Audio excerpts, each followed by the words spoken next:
ہماری مخالف میں ہے اور وہ تو ویسے ہی سب کٹھے ہیں آپس میں، اور اگر وہ کوئی بات نہیں مانتے تو ضروری نہیں ہے کہ ان کی باتیں ہم لوگ مانیں. ہم نے پھر بھی کہا تھا کہ یہ بات ہو سکتی ہے، اس میں بہت زیادہ چینج بھی کی ہم نے اور بھی مزید کر سکتے ہیں. آج ان کا پروگرام تھا پریس کلب پہ جانے کا، لیکن وہ پریس کلب کی بجائے سی ایم ہاؤس کے آگے آگے، اور وہاں صرف سی ایم ہاؤس نہیں ہے،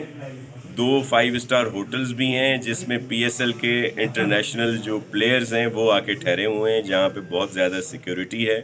ہماری تو بات ان کے ساتھ ہو رہی تھی، لیکن ظاہر ہے انتظامی ایشوز تھے جس پر یہ کارروائی ہوئی ہے، اور اگر کسی نے زیادتی کی ہے پولیس کی طرف سے یا ایڈمنسٹریشن کی طرف سے تو ان پر ضرور ایکشن ہوگا. ہماری تو ان سے بات ہو رہی تھی، میری خود ٹیلی فون پہ بات ہوئی خواجہ اظہار صاحب سے، اور مرزا وہاب صاحب کی بھی بات ہو رہی تھی. ہم تو ان سے بات کرنے کے لیے تیار ہیں، اس وقت بھی کر رہے تھے، لیکن پھر جس طرح لوگ ان کے آ رہے تھے باہر سے، اس وجہ سے کوئی ایشو ہوا ہے وہاں پہ جس کی انکوائری کی جائے گی، اور اگر کسی افسر نے زیادتی کی ہے تو اس کے خلاف ایکشن ہوگا. Thank you.